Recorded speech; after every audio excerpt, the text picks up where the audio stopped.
Olá pessoal, vamos aqui para mais uma resolução de uma questão de resistência dos materiais. Essa é a questão de número 101 do livro do Hibeli, sétima edição de 2010. A questão ela diz o seguinte: um conjunto de pendural é usado para suportar um carregamento distribuído W igual a 12 kN por metro. Determina a tensão de cisalhamento média no parafuso de 10 mm de diâmetro em A e a tensão de tração média na haste AB com diâmetro de 12 mm. Se a tensão de escoamento por cisalhamento para o parafuso for de 175 MPa e a tensão de escoamento por tração na haste for de 266 MPa, determine o fator de segurança em relação ao escoamento em cada caso. Está aqui a figura extraída do livro. Você tem o dependural e uma haste segurando aqui em relação a dois pinos aqui fixos na parede.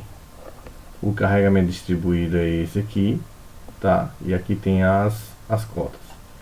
O que a gente precisa para resolver esse problema? Primeiro a gente tem que identificar que é uma questão de equilíbrio do corpo extenso no plano. Então a gente vai precisar fazer o somatório das forças em x igual a 0, o somatório das forças em y igual a 0 e o somatório dos momentos igual a 0. No caso, a gente vai selecionar um ponto, o ponto C, que posteriormente eu vou explicar o porquê. A gente precisa lembrar também como é que se dá um carregamento distribuído simples, que a gente pode resolver por meio de integral ou por meio da área da figura geométrica formada. Temos também que lembrar sobre como a gente realizar o diagrama de corpo livre, ou seja, a alocação das forças de reação em cada apoio, em cada elemento de estrutura. Temos que lembrar também o conceito de tensão axial, tensão de tração axial. Temos também que lembrar sobre o conceito de tensão de cisalhamento. Então esses são os parâmetros que a gente precisa lembrar para resolver esse problema. Então vamos lá, primeiro passo.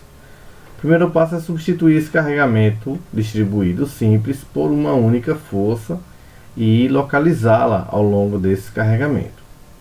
Você vê que esse carregamento é um carregamento retangular, tá certo? Isso aqui forma um retângulo de altura W e largura de 1,2 mais 0,6, que dá 1,8. Então, a gente sabe que pelo carregamento a área da figura geométrica é igual à força resultante desse carregamento. Então, substituindo aqui o W, que é a nossa altura, e a base, que é 1,2 mais 0,6, a gente vai ter a força. Essa é a área em questão. Assim, a gente pode obter que, substituindo o W fornecido, que foi 12 kN por metro, e 1,2 mais 0,6 dando 1,8, então a força resultante, que é essa daqui, equivale a 21,6 kN. A sua localização é exatamente na metade da distância total, ou seja, se a distância total é de 1,8, metade disso, 0,9, é a localização da minha força resultante. Lembrando que o W foi fornecido no enunciado do problema. Então, concluído o primeiro passo, nós temos a força resultante de 21,6 kN e a sua localização, que é na metade de 1,8, ou seja, 0,9. Como essa distância é 0,9 e a gente sabe que de C para A é de 1,2, então da força para o ponto A é 0,3 e o que sobra é 0,6. O segundo passo agora é realizar o diagrama de corpo livre, ou seja, localizar as reações nos apoios e fazer a decomposição de forças no caso do ponto A, que é onde a gente quer achar as tensões, a tensão de tração na haste e a tensão de cisalhamento no pino que está no ponto A. Então o nosso foco é o ponto A. Primeiro, a gente sabe que a haste ela está inclinada, tá certo? Então essa inclinação gera duas componentes, uma componente x e uma componente y, tá certo? E a gente sabe também que no pino a gente tem duas reações, uma reação na direção x e uma reação na direção y. De acordo com essa força, ou seja, a haste ela está uma componente para cima e uma componente para a esquerda, as reações no pino, a princípio serão na horizontal para a direita, para anular com essa componente para a esquerda, e a princípio para cima, tá certo? Devido a uma força que a gente localizou, a gente identificou de 21,6 kN anteriormente. Caso ela não seja para cima, a gente vai achar um valor negativo. Esse valor negativo mostra que o sinal que a gente utilizou foi um sinal invertido. Então a gente desinverte e realiza a modificação no sinal. Mas a princípio vamos localizá-la aqui para cima, ok? Bem, dessa força na haste AB, a gente sabe que tem duas componentes, uma componente vertical e uma componente horizontal. Essa componente vertical a gente vai chamar de FAB Y, ou seja, é a componente FAB na direção Y. E essa força a gente vai chamar de FABX, ou seja, a componente de FAB na direção X. Sabendo que aqui eu tenho um ângulo alfa, então essa componente que está junto ao ângulo é a componente hipotenusa cosseno, e a outra vai ser a componente hipotenusa seno, tá certo? Mas quem é esse alfa? Esse alfa ele é obtido a partir da figura geométrica que nós vimos no início da solução desse problema, ou seja, a figura geométrica é um triângulo retângulo, onde a haste AB é a hipotenusa, a distância BC é o cateto oposto e a distância CA é o cateto adjacente. Então, verificando que isso é um triângulo retângulo, é fácil obter que a tangente é igual ao cateto oposto, que é 0,9, dividido pelo cateto adjacente. Esses dados foram fornecidos no enunciado, tá certo? Então, nosso alfa aproximadamente equivale a 39,87 graus. Assim, voltando para o enunciado anterior e substituindo os valores de alfa, a gente vai utilizar agora as condições de equilíbrio e começar a resolver o problema, ou seja, encontrar os valores de força, e a partir desses valores de força a gente vai obter os valores de tensão. Primeiro a gente usa as condições de equilíbrio para x, ou seja, o somatório das forças de x igual a zero, adotando que x é orientado positivamente para a direita. Então quem está em x? Primeiro, RCX, ou seja, a reação no ponto C na direção x, está no sentido positivo, está orientado para a direita, então ele é positivo. Já essa componente que a gente viu anteriormente, que é FAB na direção x, ela está orientada no sentido para a esquerda, então ela é negativa. Como só tem essas duas aqui na direção x, então essa menos essa igual a zero, ou seja, RCX é igual a FABX. Como FABX é FAB cosseno de alfa, a gente já pode substituir aqui. Vamos agora para o somatório das forças em y igual a zero, adotando que o y é orientado positivamente para cima, então tudo para cima é positivo, o que for para baixo é negativo. Para cima eu vou ter a componente, a reação no ponto C na direção y, que é para cima, tá certo? A reação no ponto C que a gente adotou para cima. Eu vou ter a componente da força FAB orientada positivamente, ela está para cima também, e a força F que a gente calculou, 21,6 kN, para baixo. Então essas três aqui vai dar igual a zero, porque o somatório vai dar igual a zero, a condição de equilíbrio.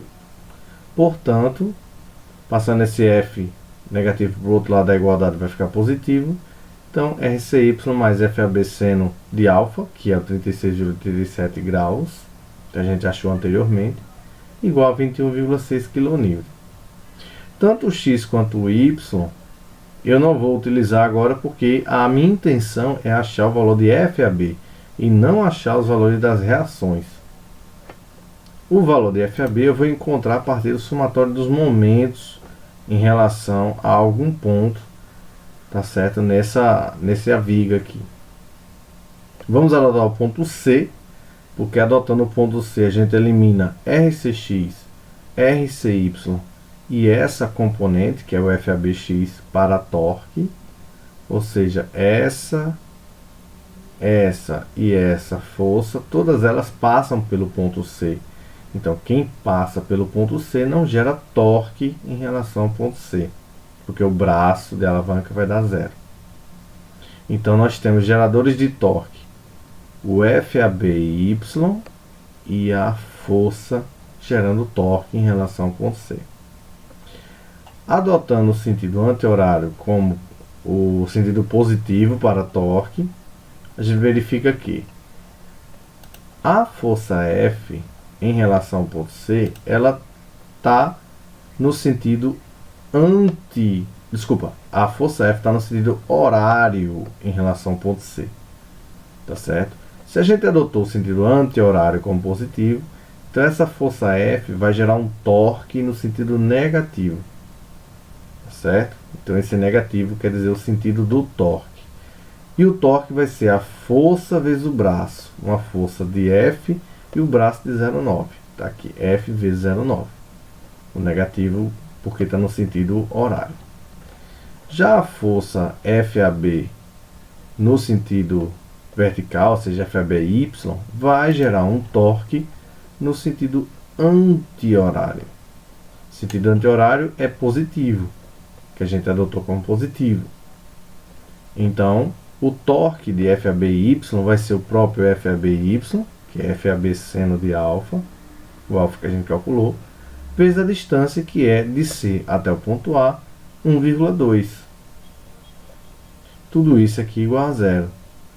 Então, se a gente tem o valor de F, a gente sabe o valor do seno, a gente conclui que FAB, resolvendo essa equação, FAB igual a 27 kN.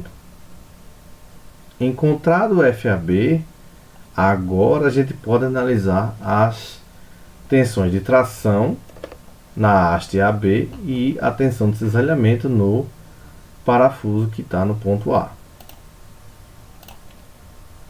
Agora vamos obter as tensões. Primeiro vamos obter a tensão de cisalhamento e o fator de segurança, tá certo? Em relação à tensão de cisalhamento. Primeiro passo.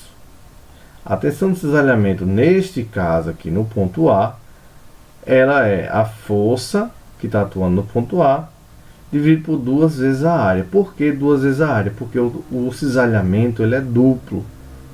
Esse parafuso ele vai tender a ser cisalhado deste lado da haste e do outro lado da haste. Então, cisalhamento duplo, tá certo? E esse cisalhamento duplo quer dizer que eu tenho duas áreas sendo cisalhadas. A área é a área da seção transversal do parafuso. Então, é um parafuso de seção circular, tá certo? É um cilindro. Então, substituindo o valor da força de 27 kN, aqui a gente já coloca em Newton, 27.000 newtons, dividido por 2 vezes π vezes o diâmetro ao quadrado dividido por 4, é a área da seção transversal, a área de uma circunferência, tá certo? O diâmetro foi fornecido no enunciado, é o diâmetro de 10 milímetros. Esse pino aqui tem um diâmetro de 10 milímetros. Então, resolvendo isso aqui, a gente encontra 171,97 megapascal. A gente fez em Newton e o diâmetro a gente usou em milímetro. Então, nossa resposta aqui vai dar em Newton por milímetro quadrado. Newton por milímetro quadrado é o nosso megapascal. Ok. E o fator de segurança? A gente sabe que o fator de segurança ele é obtido a partir do quociente entre a tensão no escoamento dividido pela tensão máxima admissível. Nesse caso, a tensão no escoamento ela foi fornecida no enunciado. E a nossa tensão máxima admissível, a tensão de projeto, deu 171,97, que foi o que a gente calculou agora há pouco. Então, dividindo essa tensão de escoamento máxima pela tensão máxima admissível de projeto, a nossa tensão de projeto não pode chegar aqui. Isso aqui já é o limite do limite, tá certo? Então, nosso fator de segurança é um fator de segurança baixo, 1,02. Já para a tensão de tração, a gente tem que a tensão de tração nessa haste vai ser a força que está atuando nessa haste dividido pela área da seção transversal dessa haste, tá certo? Sem levar em consideração essa mudança na geometria, onde a gente tem aqui o acoplamento do cilindro com esses dois garfos aqui que fazem o acoplamento com a viga e com o suporte na parede. A gente vai desconsiderar isso aqui e vai levar em consideração apenas a seção transversal do cilindro, da haste AB. Então, a tensão de tração vai ser a força que está atuando na haste dividido pela área. A força a gente já calculou é 27.000 newtons. E a área de seção transversal circular, ou seja, a área de uma circunferência, π vezes o diâmetro ao quadrado dividido por 4. Sendo que o diâmetro foi fornecido no enunciado, é esse diâmetro aqui da haste AB. Resolvendo, a gente encontra que a tensão de tração é de 238,85 megapascal. Já o fator de segurança, que é a tensão de escoamento dividido pela tensão máxima de projeto, vai dar um fator de segurança de 1,11. Não há unidade, tá certo? É apenas um fator de segurança, fator de correção, para que a gente não trabalhe no limite do limite. A gente trabalhe sempre em valores menores, tá certo? Garantindo assim a segurança da resistência do material em relação à sua aplicação. Bem, espero que vocês tenham gostado. Tá aqui os canais de comunicação. Sintam-se à vontade, eu agradeço a atenção e até o próximo exercício.